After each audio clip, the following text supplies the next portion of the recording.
قبل الناس قالوا لنا والله اساكر الدين بيجوا هو في المدينه ناس بيدين يجي انا كربوم اي ناس بيجي كرمناهم اي انا ما كرمناهم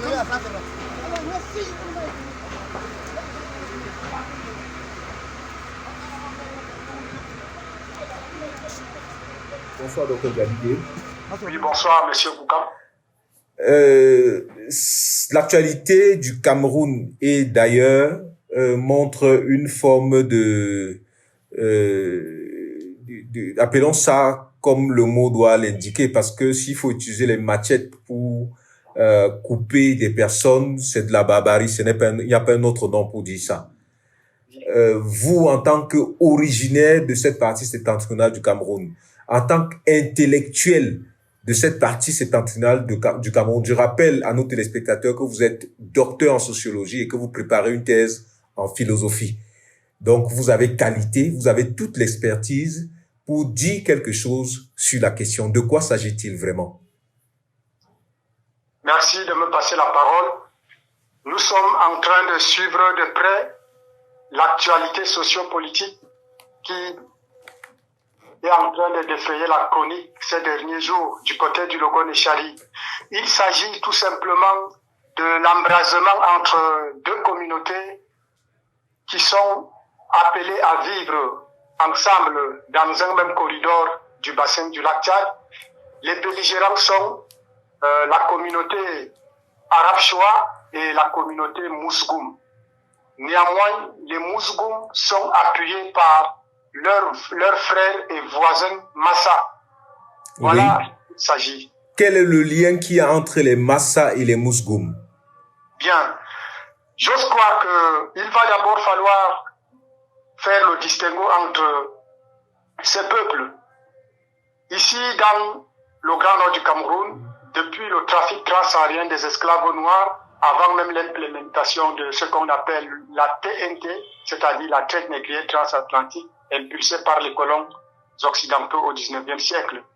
Les peuples sont réunis autour des solidarités intra-ethniques et en même temps les solidarités transfrontalières. En ce qui est de votre question, le rapprochement qu'on peut faire entre les Arabes, les Mousgoum et les Massa résulte tout simplement du fait que on peut les appeler comme les peuples autochtones, c'est-à-dire que leurs ancêtres ont eu à élaborer les rites d'installation sur ces lieux, c'est-à-dire ils ont fait le premier coup de pioche. Et les activités que ces peuples entretiennent sont similaires. Ils sont pêcheurs en même temps des agriculteurs. Oui. Néanmoins, ils sont beaucoup plus englués dans la pêche parce que c'est des peuples, on peut les appeler comme les côtiers de la partie du Nord Cameroun. Ok. Et comme tout de suite, j'ai envie de vous demander quelles peuvent être les sources historiques de ce conflit. Moi, je pense que ce conflit résulte tout simplement de la rancune du passé. Qu'est-ce que j'entends par rancune du passé? Vous savez, l'histoire a été brutale et entremêlée de conflits, de tueries et de barbarie dans le Grand Nord du Cameroun. Il y a eu une boucherie humaine qui a prévalu à un certain moment à partir du XVIIIe siècle, disons, parce que on enregistre les migrations majoritairement autour du XVIIIe siècle. Et avec ces migrations, il y a donc eu la rencontre entre les peuples autochtones et les peuples allogènes, les peuples récepteurs de la migration et les peuples nouvellement installés. Ce qui fait que le djihad islamique qui a eu à engendrer des meurtres contre les peuples autochtones n'a pas eu à trouver un consensus pour qu'on puisse vraiment faire la part des choses, établir la responsabilité de chaque groupe ethnique, de chaque côté, vis-à-vis des leaders religieux pour essayer un peu de relancer le vivre ensemble sur de nouvelles bases. Donc il y a donc cette rancune du passé qui persiste dans la conscience collective. en raison donc de ce qui s'était déroulé. Et du coup, on peut considérer que ce qui se passe actuellement, c'est tout simplement des prétextes pour pouvoir régler un conflit qui date. Bien évidemment, vous savez, lorsque un enfant naît, ses parents essayent de lui expliquer son origine et son histoire. Et ceci reste comme un héritage du point de vue socio-historique et psychologique. Alors, à chaque fois que ces peuples qui sont contraints de vivre ensemble dans un même environnement se butent à un problème lié aux ressources naturelles, par exemple les points d'eau, les pâturages, alors il est facile de déterrer la rage de guerre parce que nous sommes ici dans la dynamique de sociétés closes à base ethno-tribale. Oh, tout à fait. Et je me souviens que vous avez réfléchi sur la société close et ses ennemis à une certaine époque. Tout à fait. Maintenant, sur le plan de l'actualité, qu'est-ce qui se passe? C'est des éleveurs qui vont vers des zones d'agriculteurs ou alors c'est l'inverse? Comment est-ce que le conflit se manifeste de manière pratique? Disons que les bordures sud du lac Tchad, qu'on appelle le Nord Cameroun, est une zone stratégique et en même temps sensible. Pourquoi? Parce que toutes les eaux se déversent dans le lac Tchad et ça attire donc les peuples qui pratiquent l'agriculture, l'élevage et en même temps les pasteurs. Alors, il se pourrait que dans ce cas de figure, il se pose un problème lié tout simplement au bannissage des pistes de passage de cheptels de bœuf. Et il y a eu un manque de tolérance, d'une part, et d'autre part, une manière de vouloir un peu en profiter de ce décalage verbal pour pouvoir donc engendrer l'étincelle qui a eu à déborder le vase, je peux le dire ainsi. Donc, ça veut dire que tant que le lac Tchad avec ses eaux suffisamment, quand il n'avait pas tari, le problème ne se posait pas. Disons que le problème se posait, mais avec une faible intensité et par endroit. C'était pas répétitif comme maintenant. Oui. De nos jours, avec le réchauffement climatique, alors il y a un dessèchement du lac, le lac se rétrécit et plus le lac se rétrécit, plus les problèmes ressurgissent parce que il se pose un problème crucial en eau qui est une denrée très rare et prisée par toutes les communautés paysannes et les pasteurs en même temps. Est-ce que c'est un problème propre à ces deux peuples, les Mousgoum et les Arabes Shoa, ou alors c'est un problème quand même sur l'étendue de la région? Avant le conflit Mousgoum Arab Shoa, il y a eu aussi un conflit entre les Arabes Shoa et les Kotoko. Les Kotoko sont aussi les agriculteurs? Oui, les Kotoko pratiquent aussi de l'agriculture, mais ils font partie des peuples autochtones parce que leurs chefferies sont antérieures aux communautés arabes Shoa. Alors, je dirais que ce problème va même au-delà du bassin du lac Tchad et dans la Benoué. Il y a de cela quelques mois, je pense 7 mois environ, les Toupouri et les Mboum de la vallée de la Benoué se sont butés à ce genre de situation, toujours à cause des ressources naturelles. Ça veut dire que... Oui, allez-y, s'il vous plaît. Cependant, le gouvernement a pu apaiser la situation entre les Toupouri qui migrent massivement vers la vallée de la Benoué pour s'installer dans le fief de Mboum. En faisant quoi de manière pratique? Qu'est-ce que le gouvernement a fait? Il y a eu tout simplement, je pense que les pouvoirs publics ont su gérer immédiatement la situation en dépêchant les forces de maintien de l'ordre sur le terrain et en cherchant à dialoguer avec les peuples nouvellement installés, c'est-à-dire la communauté Tupuri et les Mboum qui sont les autochtones de la localité. Est-ce que sur le plan pratique, est-ce qu'il y a une solution entrevue pour pouvoir approvisionner ces peuples en eau? Parce que ça semble être le nœud du problème. J'ose croire qu'il y a la commission du bassin du lac Tchad, abrégée CBLT, qui regroupe 6 pays des États de l'Afrique centrale. Cet organisme a tout un potentiel pour résoudre cette crise. Néanmoins, les rivalités qui animent les communautés d'agriculteurs et les communautés de pêcheurs et d'éleveurs sont aussi d'ordre sociopolitique.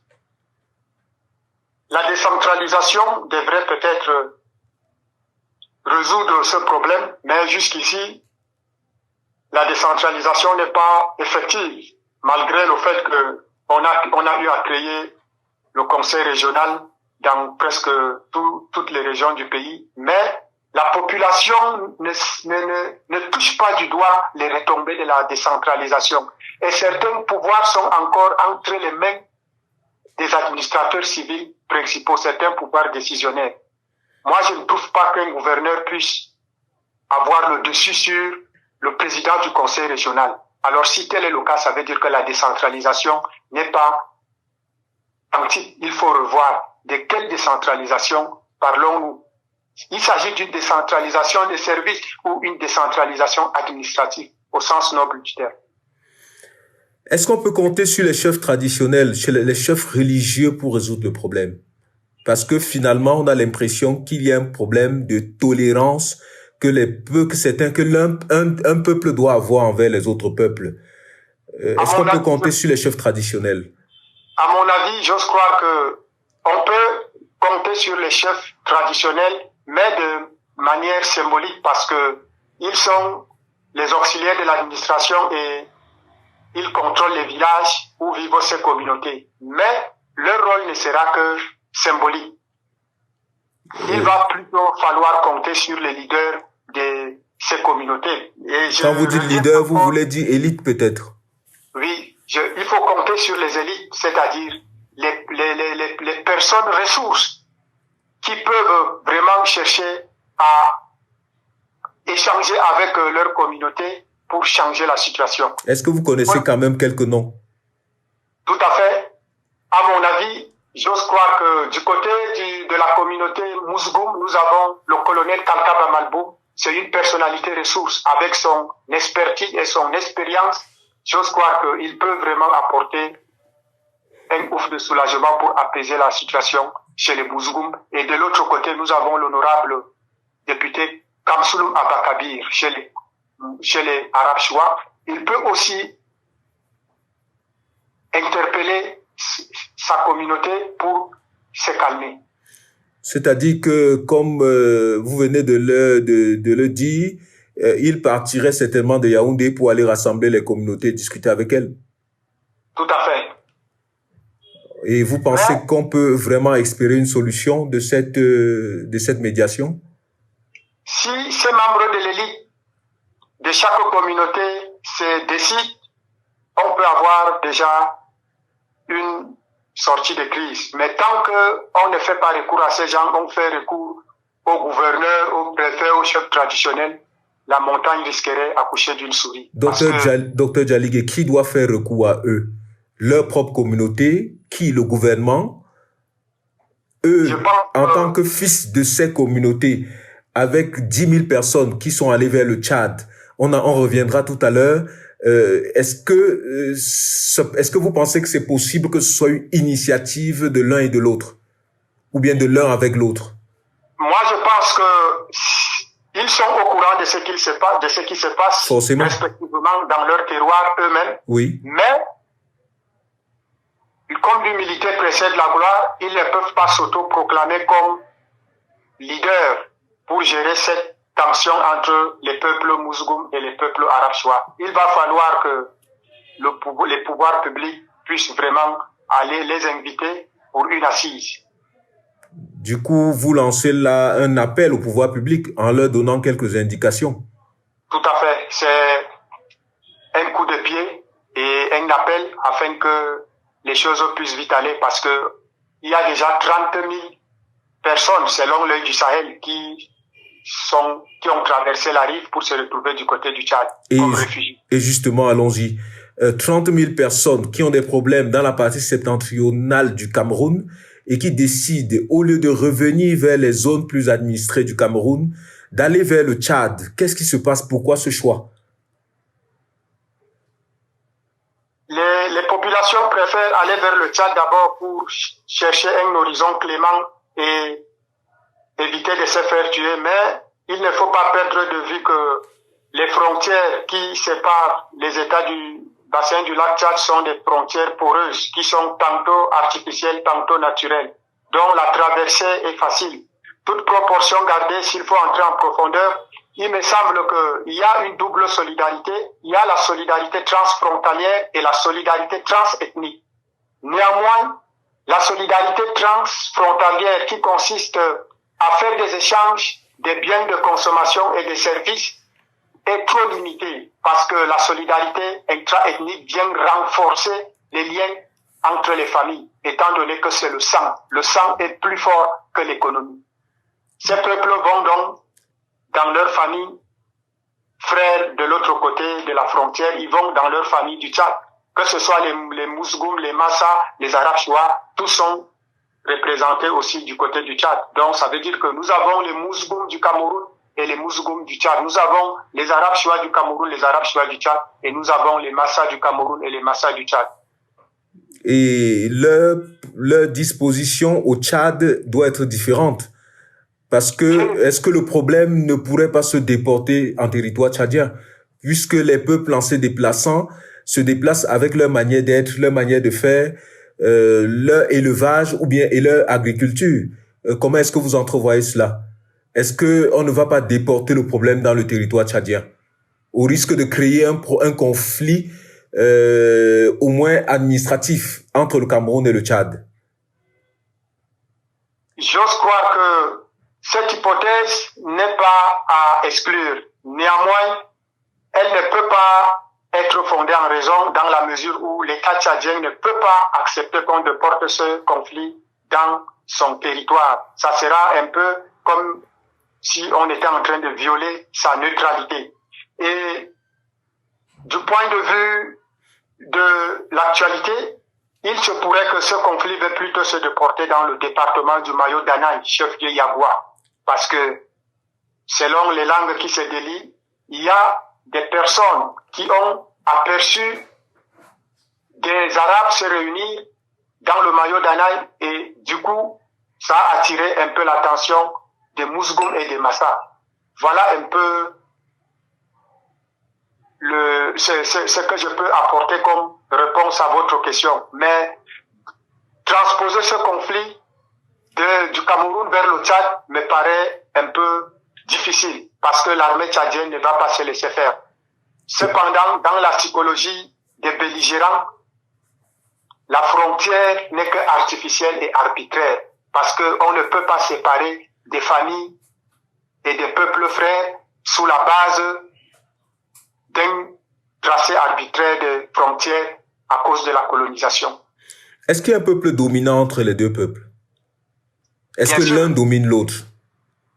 Oui, les peuples, les Arabes Choua sont dominants parce que si vous allez dans le Logo Nechari chez un Arabe Choua, ne soyez pas surpris de trouver une arme de marque russe, c'est-à-dire une calache ornée son salon. Vous voyez que lorsque quelqu'un dispose d'une arme à feu chez lui sans le port d'arme, alors il y a de quoi se questionner et s'interroger. Et la domination est aussi économique parce que un éleveur a plus de moyens qu'un agriculteur ou qu'un pêcheur parce que une tête de bœuf peut aller à 300, 400 000. En revanche, pour réunir ces moyens, un agriculteur ou un pêcheur doit fournir autant d'efforts. Voilà un peu en quoi est-ce que les Arabes dominent. Ils dominent donc économiquement et ils dominent aussi politiquement parce que le premier acte historique, ce qui dissocie l'homme de l'animal, ne résulte pas du fait qu'il pense, mais de la production des conditions d'existence, c'est-à-dire le numéraire, l'économie. Et du coup, il y a comme un complexe qui s'est installé entre les deux peuples, à votre avis. Tout à fait. Mais du point de vue historique, les Arabes s'identifient comme les descendants de Rabat. Rabat, c'est un lieutenant esclavagiste et féodal qui capturait les esclaves pour les vendre au profit du gouverneur du Bahr el Ghazal. Et il a eu à pilonner tout le bassin tchadien jusqu'au contrefort rocheux de Moura dans le Mayo Sava vers les années 1880. Ils ont dans leur tête que leurs ancêtres ont eu à conquérir ces espaces, je vous en prie.